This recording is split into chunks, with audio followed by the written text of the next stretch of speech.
Hello and welcome to Wandsworth Construction Podcast, where I speak with people that I'm interested in carpentry, construction, and all other manner of things. Today I'll be speaking with a chap named David. He's got an Instagram page, Student of Stereotomy, where he is documenting his journey on stereotomy. He is a student, so he's still learning it, but he's showing us lots of pictures. So we're talking mostly about that. Stereotomy, you might ask, how does that relate to carpentry and construction? Well, it's the art of descriptive geometry. So cutting shapes, you can imagine roofs or difficult angles. The study of stereotomy is partly applied in that. So it's something slightly different. We talk about French carpenters, we talk about how he wants to use it.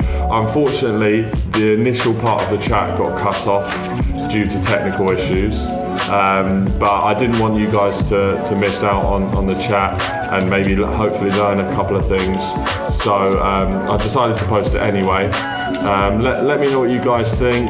Drop a subscription. I'm not going to do a lot of podcasts, but whenever I come across someone that I find interesting in the industry or someone that I want to learn from, I'm going to do a podcast. So you might get a few notifications a year. Drop a subscription. But yeah, no more time wasted. This is David, student of Stereotomy. Check him out. Let me know what you think. Thanks. What I was curious to learn was, so a lot of people do carpentry and they'll get their base level qualification and the rest is all learned on a job site. So like, what pushed you to go and do some more self learning? What was the thing that sort of pushed you to do some, like, it's almost like personal development, this type of learning, right? Because you don't get a degree or anything. Well, it's not well. First of all, I've kind of always been that way, whether it's carpentry or not. For a little while, I was a firefighter. So while I was a firefighter, I got as many certifications as I could. And for me, I know, like, some people call it a piece of paper, but for me, it kind of like is a satisfying thing having that piece of paper. And to get back to this stereotomy course, it's not like a nationally accredited degree, but you do get three levels of certification. I haven't gone to the point where I get challenged, but there's a level. The first level is professional, and then there's intermediate, and then there's masters. So if that piece of paper means anything to you, there is you challenge it, you build your masterpiece, and it's assessed, and so there is something like that. Yeah, I see what you're saying, and I guess you being the first or one of the first in San Diego is going to be quite beneficial to you, hopefully, in business, and having that little niche would be awesome. Yeah, Um, I might be the first in San Diego, but there's definitely, I mean, there's not many when you compare it to how many carpenters there are. But I believe my instructor said he has about 70 online students, and if you're um, a carpenter in France, I don't think like every single carpenter goes this far, but I think he said maybe 10% of French carpenters take this route, and the journey's like 10 years long for them. But um, a lot of these guys reach, their point of being a master like in their early or late mid 20s, which is very impressive. Um, Being that young, I wish I was exposed to it earlier. I would have done it earlier, but doing it now. so you'd recommend it? Oh, for sure. I mean, it's it's definitely time consuming. It's a commitment. This is what I spend most of my free time doing. So you're gonna have to want it. And the course, it's there's instruction, but there's a lot of figuring out on your own too and testing you. So you have to be okay with that. There's obviously help available if you need it, but um, it might not be for everyone, but if you want to push yourself and open your mind to like how you can do so much more. Um, it's like it's like a tool that helps you accomplish like things that other people would probably be afraid to take on or turn down because they don't wouldn't know how to do. That's awesome. You mentioned timber framing a few times. Is that something that you want to take this to use and maybe get into that world of carpentry or? I don't see myself moving from what I'm doing to solely like timber framing or whatever, but I would definitely be open to uh, a project that was timber framing specific, uh, where I could use this new knowledge. But Yeah. yeah, I probably wouldn't quit everything I'm doing now just to do that because, like I said, these skills can be used. Um, Furniture, interior beam wraps. Um, Yeah. yeah, helping you like just draw in 3D too in software. Yeah, yeah. We do a lot of like hand cut roofs in England, and I still get it when the two angles, not just the angle going down, but also like a double mitered sort of bevel on a hip or Uh something huh. like that, and you've got to try and figure out the angle. It's I can't do it. I'm trial and error at the moment, so it'd be cool to find out Yeah, how to and like use I said, maths I'm and not a framer, but I believe someone that is knowledgeable with a framing or speed square can figure a lot of this stuff out. But I never learned that stuff. So um, I know there's someone else on Instagram, Roof Slayer. yeah. He has a lot of instructional videos, and I I don't believe he's a student of Patrick Moore's at the moment, but he figures lots of stuff out with framing squares. So there's a lot of different ways to do the same thing, but the advantage of stereotomy is it's all lines. There's no math if you hate math, and it's still complicated. But I Oh, don't know if really? you've seen some of my drawings that I've posted, but with all the different views composite over each other, it gets looking a little confusing. But when your mind learns how to look at something from a different way, it like different things like click. Like, oh, if I wanted to figure out how to do this, I think I could use this route, and yeah, things that I wouldn't have been able to figure out the first try before. Now I can. Nice. Have you got like a dream project that you would want to use this for in the future, or is it you just trying to arm yourself At when you do get to work? at this point, I have so many tasks ahead of me in this course that I haven't like thought about that extremely seriously. I mean, Yeah. I I'm not sure how long it's going to take me, but I wouldn't be surprised if I have like 5 to 7 years ahead of me of doing these Oh, really? tasks. And then once I get to a point where I finish that, I'm sure I'll like think of some masterpiece I'd like to build. But yeah, I don't have something specific right now. Yeah, baby steps. What's it like working as a carpenter in San Diego? That's this is something I'm just coming back to. So I was born in Japan, and my stepdad and mom met when I was 14 years old.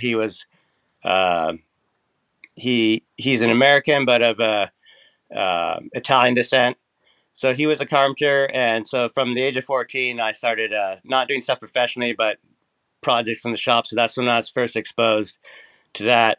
And then in high school, we had a film division, so I'd build sets and props for film, and then kind of got into 3D modeling for 3D graphics. And maybe when I was 20, I moved to a small ski resort town in Idaho, Sun Valley Ski Resort, and it's a resort slash retirement town for millionaires and billionaires. So I got into doing finished carpentry and working in shops for, some of these houses take like 3 to 5 years. You're on the same house for 3 to 5 years building it. So that's Nice. like, 40,000 square foot homes. So I did that for a while. And then I was a firefighter for 9 years. And then during all that time, my brother here in San Diego had a architecture millwork business, and he's been bugging me to come down and help him run his shop. So 3 years ago, I moved from Idaho back to San Diego, and so we have a small shop here in Miramar by the air base, and we fabricate and then install and uh, I think high end custom residential homes here. So that's Nice, what it's like. nice. Like me, a lot of shops in California uh, just specialize in panel processing. So they cut sheets and build boxes, and there's not that many that actually do millwork here. There's a few, but all that kind of work's been like pushed, into Mexico or places where it's cheaper to build. So in some ways, that's good for us because we have less competition, and so although we can do cabinets, we like to focus on the architectural millwork side of things, and that's the scope that we have right now. Yeah, because in the UK we don't really use the word millwork. We'd maybe use like cabinetry or joinery. So, Mm-hmm. what would you say millwork is? Is it just more like finish based carpentry? Millwork, yeah, like so you get your architect's plans for, your whether it's a wall paneling, stair parts, coffered ceilings, uh, entryways, integrated doors, built-ins, and we'll do everything. I mean, not just wood, but let's see. Well, it's basically any custom thing that needs to be milled out of wood uh, for the architectural design of the interior of the structure. Yeah. So you're not framing, you're doing anything No, basically after sheetrock. yeah, yeah, Okay, okay, nice. I'd love to get into that. My wife is actually she's American, and we're doing the green card thing at the moment. So hopefully I'll get the chance to work in Virginia at some point. But at the moment I'm stuck here in rainy England. So yeah, hoping to get out there soon.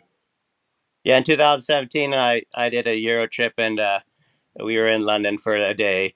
I got to see the Queen's Palace and Did you? Big Ben and stuff. That was amazing. We Oh, stayed in nice. When was that? Sorry. Paddington. We stayed in Paddington. Yeah. Yeah, I live sort of South London, so Wandsworth. But yeah, it's a shame you're only there for a day. You have to come back.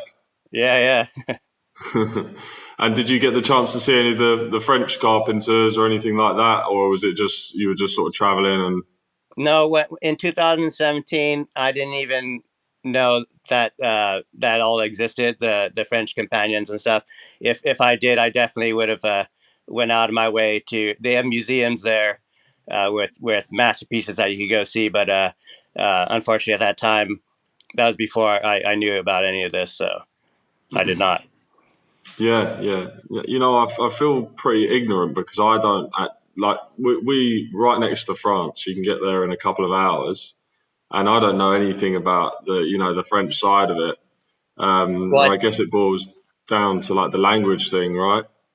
yeah, and I think traditionally it's been kind of secretive. It's been like a guarded, uh, craft where uh, the different guilds would actually compete with each other, and then they'd hoard their secrets, and it wasn't really open. So that might Mm, be one of the reasons. On top of the language barrier, okay.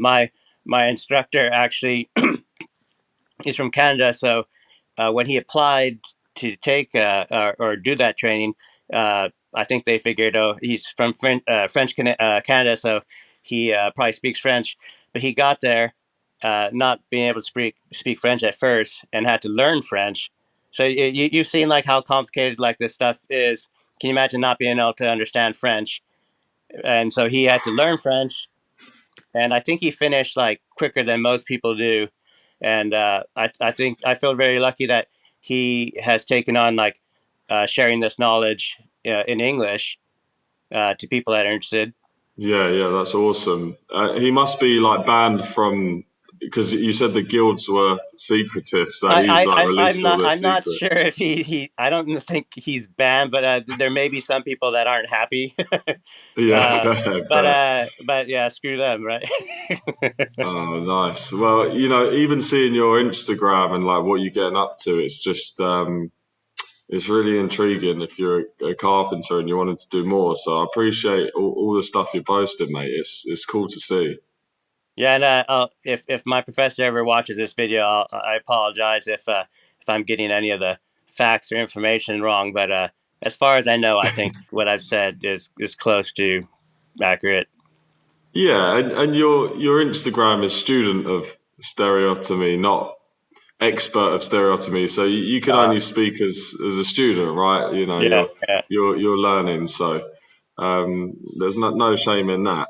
Could you what is your Instagram? Because obviously I'd like to plug your socials if anyone wants to find you. Yeah, it's student underscore of underscore stereotomy. Brilliant, brilliant. And have you got any questions for me or anything? Um, but I know you said you're an aspiring carpenter or new, and I still feel that like even though I've been doing this for a while, that I'm still learning new things. But so what? How long have you been a carpenter? Yeah, well, I've been doing it about 2.5 years now, so I'm not long at all. But I'm hoping to learn more and more. And my plan at the moment is, yeah, to learn carpentry here, get as qualified as possible, and then go out to the US and learn it all again. But this course, maybe at some point, is something I'd love to do because it's quite a scary thing. Like if you're not that way inclined, all the drawings and having to understand shapes. Although you said it's not maths heavy, it does look intimidating. So it's something I'd love to be able to get my head around. Yeah, the good thing. Well, I don't know if there's probably good and bad to it. The carpentry field here in the U.S. is not formal at all. Uh, like growing up in Japan and having friends from Australia and different parts of Europe, they talk a lot about apprenticeships and doing your journeyman and everything. Here in the U.S., you just start and you can call yourself a carpenter. So I think you'll have an Oh, easy really? time coming from England, working here. I'm guessing that the reason for that is the demand for workers is high. So there's no need to prove yourself to get a job. They're just happy to have you work. So Oh, I see. That's good to know. Hopefully, I'll get a job easy then. yeah, yeah. And did you ever work in Japan in carpentry? Because I recently spoke with an English chap who's out in the US, out in Japan at the moment, doing a working visa, and he's a carpenter. He loves it out there. I was not a carpenter professionally in Japan, uh, but I was exposed to carpentry through my stepdad. So we would visit shops, like woodworking shops in Japan, and obviously uh, you have access to like all the temples and stuff. Which when you're a kid growing up there, uh, you don't take advantage of it because it's like, oh, well, another temple. Who cares? Uh, Yeah. and now I wish I paid more attention uh, than I did, but I did not work professionally. But you're exposed to the tools. You get to you handle them. Most of my instruction back then was from an Italian American carpenter's point of view, and then you're also surrounded by the Japanese style. But I didn't have any formal training in that. But No, no worries. Well, it sounds like you're getting yourself some training now, so no need Yeah, to yeah, worry there. yeah, Those temples, they're like a whole other thing, right? I've been yeah. doing a little look online of some of the carpenters there, and that temple building looks ridiculously difficult. Yeah, it's a they have their own style of stereotomy, and in Japan, even though there's a little bit of curvature, excuse me, most of the structures are square, straight lines. Um, the French, they've I haven't gotten to my curvature side of the stereotomy, but I think they have the curved stuff down like more than they probably do in Japan or Mm. Germany or other countries. I think like Switzerland, they have um, like wood competitions where young kids are building things similar. Um, I I don't know how that compares to like the French, but I think the French have got it down for sure. Yeah, yeah. I went to it was like a trade show, a carpentry show in Cologne, Germany, and there were these kids that they couldn't have been any older than 17, and these things they were building. I'll send you a link on my All right. Instagram to what they were building, but it was mind blowing what they were capable of at that age.